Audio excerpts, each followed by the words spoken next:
वासना नाती, पाप पुण्य दुखात परोसी, अनंत वासना नाती। इन सब के संयोग से मिलकर, इन सब के संयोग से मिलकर गिरह उत्पाती, गिरह उत्पाती। संतों का गृहस्थ का त्यागी, संतों का गृहस्थ का त्यागी। बड़ा लड़ाई झगड़ा शुरू हो गया, अंतर्द्वंद भीतर शुरू हो गया। अब क्या करे? श्री दरियाप जी महाराज कहते, ग्रह को माड़ी, जिस घर में पैदा हुआ था उसे छोड़ दिया। ग्रह को माड़ी गिरह में बैठा, सन्यासी बनवासा। ग्रह को माड़ी गिरह में बैठा, सन्यासी बनवासा। ये असली घर तो ये है। इस घर और इस परिवार को छोड़े बिना विरक्त नहीं कहा जाएगा। चाहे जितना सुंदर से सुंदर लाल पीले सफेद कपड़ा पहन लो, चाहे मूड़ मुड़ा लो, चाहे लंबे चौड़े जटा रखा लो, ये घर और ये परिवार से यदि छुट्टी नहीं मिली तो ईमानदारी से राम जी के दरबार में आपको विरक्त के रूप में स्वीकार नहीं किया जाएगा। बात तो बुरी लगेगी लेकिन है सही। ग्रह को माड़ी गिरह में बैठा, सन्यासी बनवासा। ग्रह को माड़ी गिरह में बैठा, सन्यासी बनवासा। जन दरिया राम भजन बिन, जन दरिया राम भजन बिन। ग्रह को माड़ी गिरह में बैठा, सन्यासी बनवासा। ग्रह को माड़ी गिरह, माड़ी मन त्यागी, सन्यासी बनवासा। जन दरिया एक राम भजन बिन, जन दरिया एक राम भजन बिन। जन दरिया एक राम भजन बिन, जन दरिया एक राम भजन बिन। घट घट में घर वासा, घट घट में घर वासा। संतों का गृहस्थ का त्यागी, संतों का गृहस्थ का त्यागी। संतों का गृहस्थ का त्यागी, संतों का गृहस्थ का त्यागी। हाँ, जय देखो कहीं बार भीतर, जय देखो कहीं बार भीतर। घट घट माया लागी, घट घट माया लागी। संतों का गृहस्थ का त्यागी, संतों का गृहस्थ का त्यागी। ये घर जो है ना, ये घर और ये संसार जब बिछुड़े तब हृदय में श्यामा श्याम का लीला विलास प्रकट होता है। जिन महापुरुष का हम लोग तिरुभाव महोत्सव मना रहे हैं, परम श्रद्धेय नित्य लीलालीन पूज्य श्री भाई जी महाराज, नाम मात्र स्वरूप से गृहस्थ, विरक्तानाम शिरोमणि, देह के की आसक्ति से सर्वथा रहित चित्त, सच्चे विरक्त, सच्चे सन्यासी, सच्चे महात्मा। क्योंकि यदि ऐसा न होता तो उनका हृदय श्री प्रिया प्रीतम का लीला निकुंज नहीं बनता, उनका अंतःकरण प्रिया प्रीतम की लीलास्थली नहीं बनता। जब तक ये कुटुंब भीतर घुसा हुआ है तब तक श्री सीताराम जी और श्री श्यामा श्याम जी की लीला हृदय में प्रकट हो जाए ये संभव नहीं है। इसलिए इस घर को उजाड़ना, इस घर को छोड़ना, इस संसार को छोड़ना ही वैराग्य है। और ऐसा वैराग्य से हो जाए तो वह भाई जी के जैसा चाहे गृहस्थ में रहे तो और सन्यासी हो जाए तो। यहां तो सौभाग्य से दोनों आदर्श प्रत्यक्ष दिखाई पड़ते हैं, गृहस्थ निवृत्त राग का आदर्श पूज्य श्री पोद्दार जी महाराज और विरक्त स्वरूपतया सन्यासी का आदर्श पूज्य श्री बाबा महाराज। यहां कितना सौभाग्य है, एक साथ दोनों इस घोर कराल कलिकाल में निवृत्ति की इतनी ऊंचाइयों को छूने वाले एक साथ दो महापुरुष, वे धन्य हैं, वे भाग्यशाली हैं, वे कृतार्थ हैं जिन्होंने ऐसी विभूतियों का दर्शन, स्पर्श, उनकी वाणी का श्रवण और उनका समागम किया। वे निश्चित ही धन्य हैं। और हम जैसे लोग भी धन्य हैं कि दर्शन तो नहीं किया पर उनकी चर्चा कर रहे हैं, उनकी भजन स्थली में बैठ करके भगवत भागवत चरित्रों की चर्चा कर रहे हैं, इसलिए हम भी निश्चित ही धन्य हैं, सभी धन्य हैं। बोले अब घर के अतीत हो, चाहे अतीत हो जाओ चाहे घर में रहो। आप लोग कहेंगे अतीत माने क्या होता है? हमारे यहां संतों में नागाओं की भाषा में नागा अतीत कहते हैं। धर्म रक्षा का जो व्रत लेते हैं उन्हें नागा कहा जाता है। और वे जब शरीर से शिथिल हो जाते हैं फिर उनको अतीत कहा जाता है। अतीत माने परमहंस अवस्था प्राप्त हो गई। तो अतीत एक श्रेष्ठ आदर सूचक शब्द संतों में माना जाता है। अब तो अतीत उपाधि हो गई, अरे बोले वो हमारे अतीत हैं। पर अतीत की परिभाषा क्या है, इसको श्री गोस्वामी जी महाराज ने वैराग्य संदीपनी नाम के ग्रंथ में गोस्वामी तुलसीदास जी महाराज ने अतीत शब्द को परिभाषित किया है। अति शीतल, अतीत की परिभाषा क्या है? अति शीतल, अति ही अमल, अति शीतल, अति ही अमल, सकल कामनाहीन। अति शीतल, अति ही अमल, सकल कामनाहीन।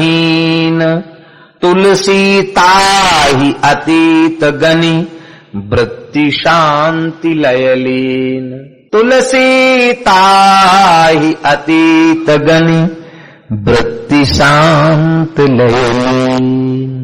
जब ऐसी स्थिति है तो घर छोड़ने की जरूरत क्या है? ये बात तो मनु जी से पूछिए, मनु जी ही तो हैं। हो क्या प्रतिकूलता है मनु जी के गृहस्थ आश्रम में, लेकिन एक आदर्श है ना। हमारा सनातन धर्म प्रवृत्ति में परिवर्तित नहीं होता, हमारा सनातन धर्म निवृत्ति में परिवर्तित होने वाला है। ये एक स्वतंत्र चर्चा है, कभी भगवान कृपा करेंगे, अवसर देंगे तो इसकी चर्चा करेंगे। सनातन धर्म निवृत्ति में परिवर्तित होने वाला धर्म है, प्रवृत्ति में परिवर्तित होने वाला धर्म नहीं है। राग निवृत्त नहीं हुआ है, इसलिए राग के मिटाने के लिए गृहस्थाश्रम में प्रवेश की बात कही गई है। लक्ष्य गृहस्थाश्रम तक सीमित रहने का नहीं है, लक्ष्य प्रवृत्ति निवृत्ति का है। संसार से निवृत्त होकर के भगवान की प्राप्ति करे, यही जीव का असली लक्ष्य है। इस असली लक्ष्य को निर्देशित करना था मनु जी को, इसलिए हो यन विषय विराग, भवन बसत वाचो हृदय बहुत दुर्लाग। जन्म गयो हरि भगति, बरबस राज सुतई नृप दीना। बरबस राज सुतई नृप दीना, बरबस राज सुतई नृप दीना। बरबस राज सुतई नृप दीना, नारी समेत गगन बन कीना। नारी समेत गगन बन कीना। बरबस का मतलब क्या है? लड़के बच्चे खूब कहें कि बाबूजी आप चले जाएंगे तो कैसे होगा, हम तो अनाथ हो जाएंगे, ले हम मर जाते तो क्या होता। बरबस का मतलब है चाहे जितना कहें भैया अब तक हमने संभाला, अब तुम्हारा भार तुम जानो, हमको छोड़ दो, खुले छुट्टा छोड़ दो। हाथ में कुंडी बगल में सोटा, चारों दिशा जगीरी में, मन लागो मेरो यार फकीरी में।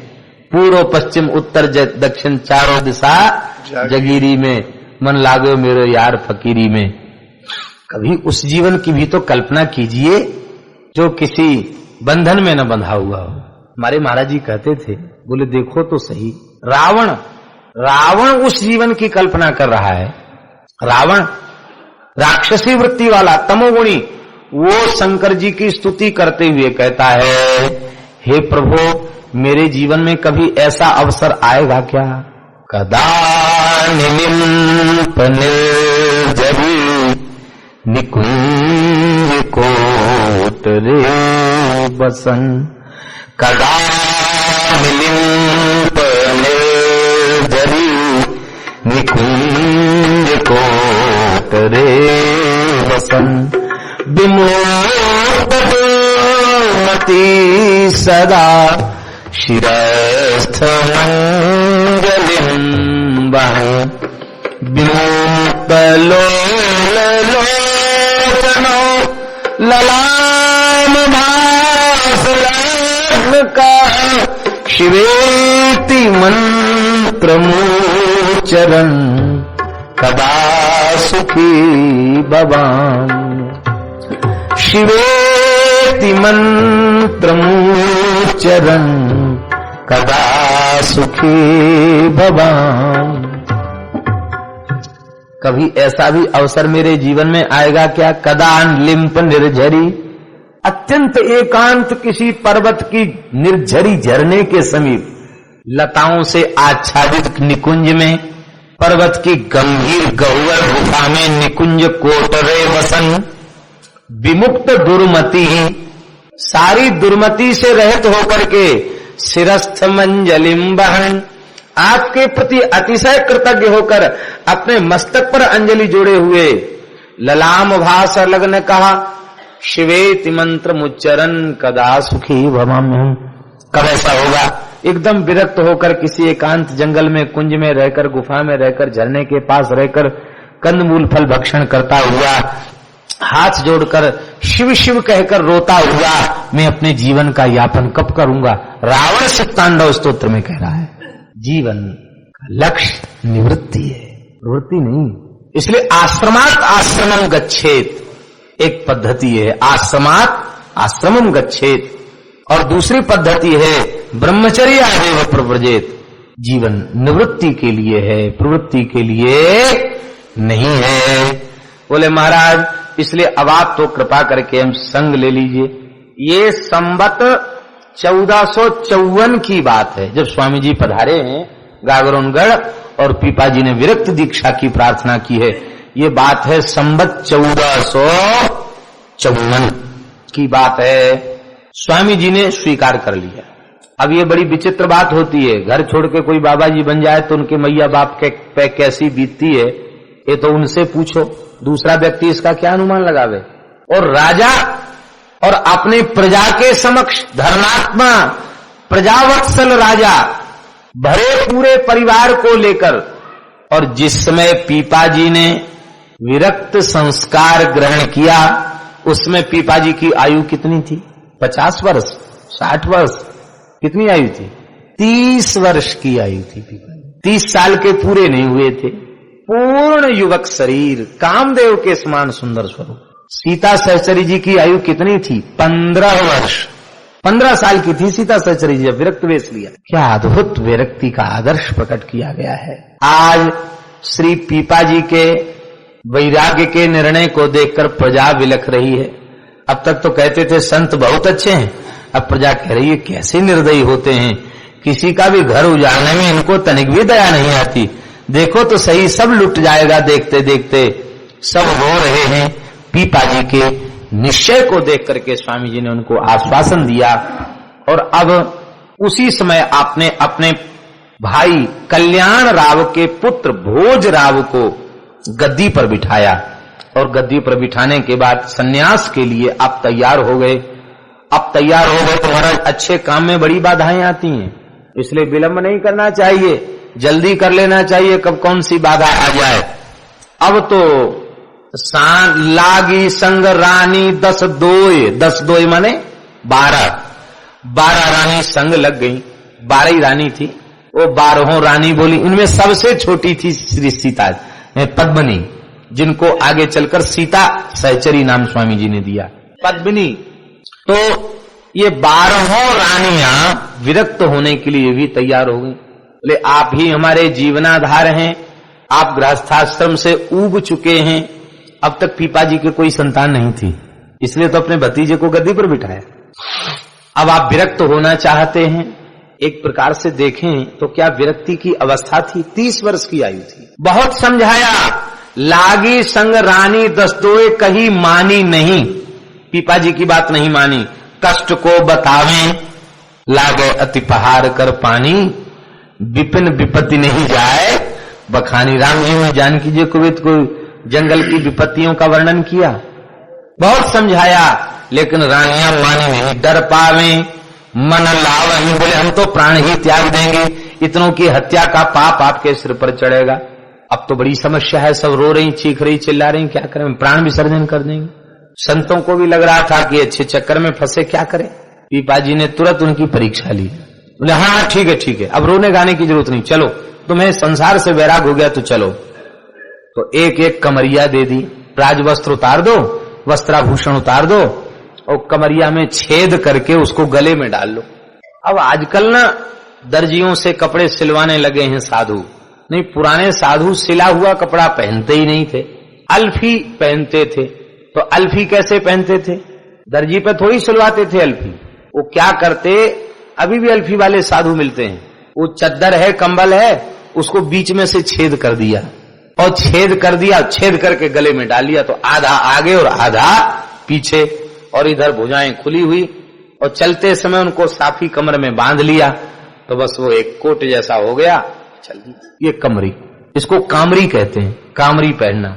तो सबको कामरी, पीपाजी ने 12 रानियों को 12 कामरी दे दी और छेद बना दिया, बोले सब गले में डालो, आभूषण उतारो, चलो। कामरी देख के तो सबका बैराग ढीला पड़ गया। वो तो सोच रही थी कि पीपाजी बाबाजी बनेंगे तो साथ में हाथी घोड़ा भी चलेंगे और बढ़िया कथा कीर्तन होगा, अच्छा है हमको भी भजन का वातावरण मिले। वो तो ये सोच रही थी कि जैसे रोज साधु में खूब चकाचक पंगत होती है, ऐसे पंगत भी होगी, ये भी सोच रही थी। महाराज बड़ा विचित्र काम होता है। एक बालक आया तो सावन भादों में वृंदावन में बहुत भंडारे होते, भंडारे खूब खाए, दक्षिणा मिली, महाराज जी से बोला महाराज हमें तो बैराग चढ़ गया है, हम तो बाबाजी बनेंगे। महाराज बोले अभी बाबाजी मत बनो, अभी देखते हैं तुम्हारा बैराग किस स्तर तक चढ़ा है तुम्हारा बैराग।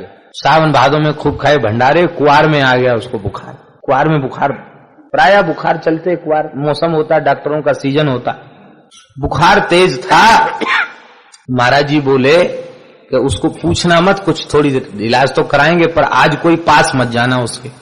जैसे ही पास नहीं गए तो वो चिल्ला चिल्ला के क्या कहता है कि हे भगवान, साधु बड़े निर्दयी होते, वैसे तो सब नंद किशोर कहते थे, आज बीमार पड़ गया तो कोई पूछने वाला नहीं, इससे अच्छा तो हमारा घर ही मैया कम से कम 10 बार सिर पे हाथ फेर के पूछ लेती बेटा कैसे हो।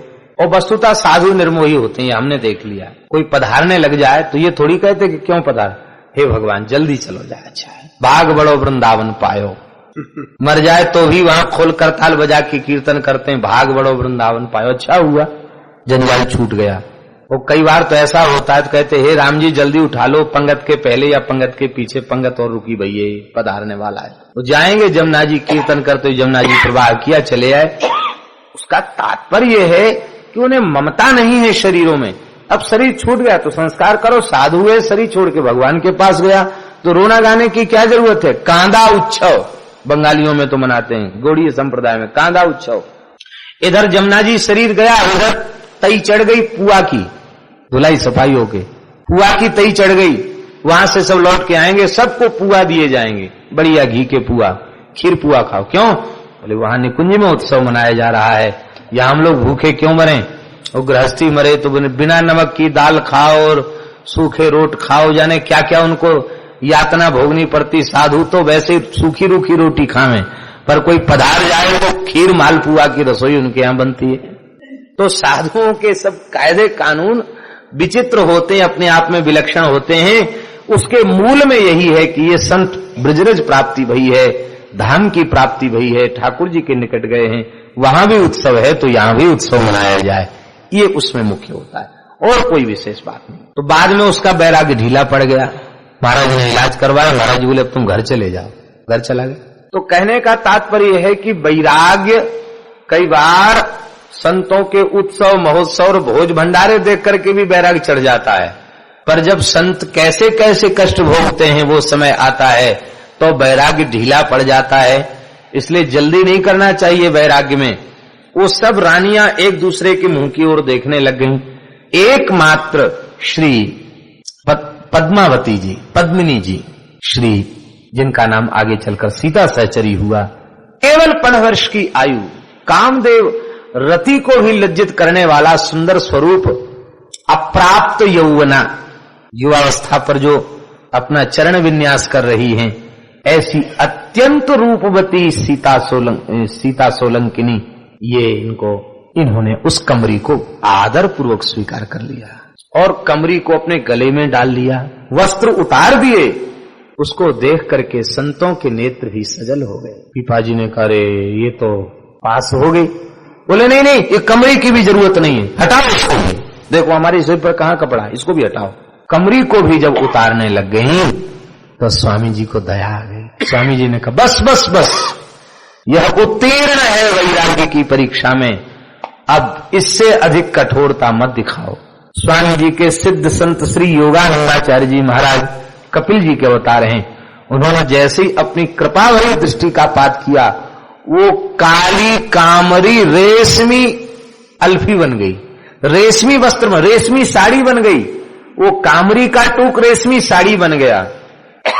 सब लोग आश्चर्य में पड़ गए कि ओढ़ी तो गई थी कारी कमरी, पहनी गई थी, और ये रेशमी वस्त्र कैसे हो गया। सब समझ गए श्री योगानंदाचार्य जी के प्रभाव को और कहा, भाई हम सहन नहीं कर सकते। जैसे वनवास के काल में वशिष्ठ जी ने कहा कि जानकी जी वस्त्राभूषण से युक्त होकर के जाएंगी, इसलिए कामरी ओढ़ कर चलें, ये हमें सही नहीं है, इसलिए हमने कामरी को ही वस्त्र बना दिया। सुंदर साड़ी बन गई है। अब कहते हैं, कामरीन फार मधि मेखला पहर ले हो, कमरी फार के और आड़बंद बांध लो, डारी आवरण जो पे नहीं भावही। यदि घर अच्छा नहीं लगता, 100 आभूषणों को त्याग कर चल पड़ो। काहू पे न होए दियो रोए होए भक्ति आई, छोटी नाम सीता गरे डारी ना लजावही। सीता जी को कोई लाज नहीं आई। यह दूर डालो, इसको भी दूर कर दो, तो तन को उघारो कियो, शरीर को उघारने लगी तो द्रयो रामानंद हुए। स्वामी जी का हृदय द्रवित हो गया। पीपा ना सुहावही, पर पीपा जी को अच्छा नहीं लग रहा था। पीपा जी ने कहा, फिर घर छोड़ने का मतलब क्या हुआ, ये भी संग चली तो हमारा तो घर छोड़ना ही बेकार हो गया। उनको अच्छा नहीं लग रहा था। तो अंत में देखो, श्री सीता सहचरी जी को स्वामी जी ने रोक दिया अल्फी उतारने से, और योगानंदी ने उसको रेशमी वस्त्र बना दिया। पीपा जी बोले, जो पे या पे कृपा करी दीजे काहू संग करी, जो पे या पे कृपा करी दीजे काहू संग करी। हे स्वामी जी, हे गुरुदेव, यदि इस छोटी रानी पर आपने कृपा की है तो जो पे या पे कृपा करी दीजे काहू संग करी, जो पे या पे कृपा करी दीजे काहू संग करी। इसी के संग भेज दो। मेरे नहीं रंग या में कही बार बार, हाँ मेरे नहीं रंग या में कही बार बार। यहाँ बार बार कही का तात्पर्य क्या है? चरणों में प्रणाम करके कहा, हे गुरुदेव, आपसे कुछ छिपा हुआ नहीं है, आप समर्थ गुरुदेव हैं, आप सर्वांतर्यामी हैं, आप मेरे हृदय की बात जानते हैं। मेरो नहीं रंग या में, तनिक भी मेरी इसमें प्रीति नहीं है, आप किसी के भी साथ कर दो। तब सौ को दीवार दारी लई तब कर धरी, सौ को लई तब कर धरी। चले ढरे विप्र एक छोड़े ना विचार है, चले ढरी विप्र एक छोड़े ना विचार है। अब यहां देखिए, बहुत ध्यान पूर्वक सुने। स्वामी जी ने अपनी शपथ दिवाई, सौह को दिवाए दई, अपनी शपथ पीपा जी को दिवाई। जानते हैं स्वामी जी, पीपा जी की जैसी गुरु निष्ठा संसार में दुर्लभ है। इनकी दृष्टि में मुझसे अधिक महत्व और किसी का नहीं। पीपा जी, तुम्हें हमारी शपथ है, तुम इसको अपने साथ ले लो। इस शपथ की बात से एक बात बिल्कुल स्पष्ट हो जाती है, पीपा जी को जितना अनुग्रह प्राप्त हुआ है स्वामी जी का, उससे भी अधिक अनुग्रह सीता सहचरी को प्राप्त। स्पष्ट है ये बात की नहीं? पीपा जी तो देवी जी की आज्ञा से सब छोड़कर वहां काशी गए और वहां पंच संस्कार लेके आए, लेकिन अभी इसका तो कोई संस्कार नहीं हुआ।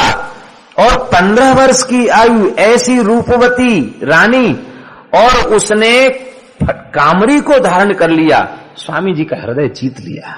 सच्ची वैराग्यवान है हृदय। द्रयो हियो रामानंद, इसलिए कहा द्रयो हियो रामानंद। पीपा जी के ऊपर जितना द्रवित हुआ था उससे और अधिक कई गुना द्रवित सीता सहचरी जी के ऊपर हो गया।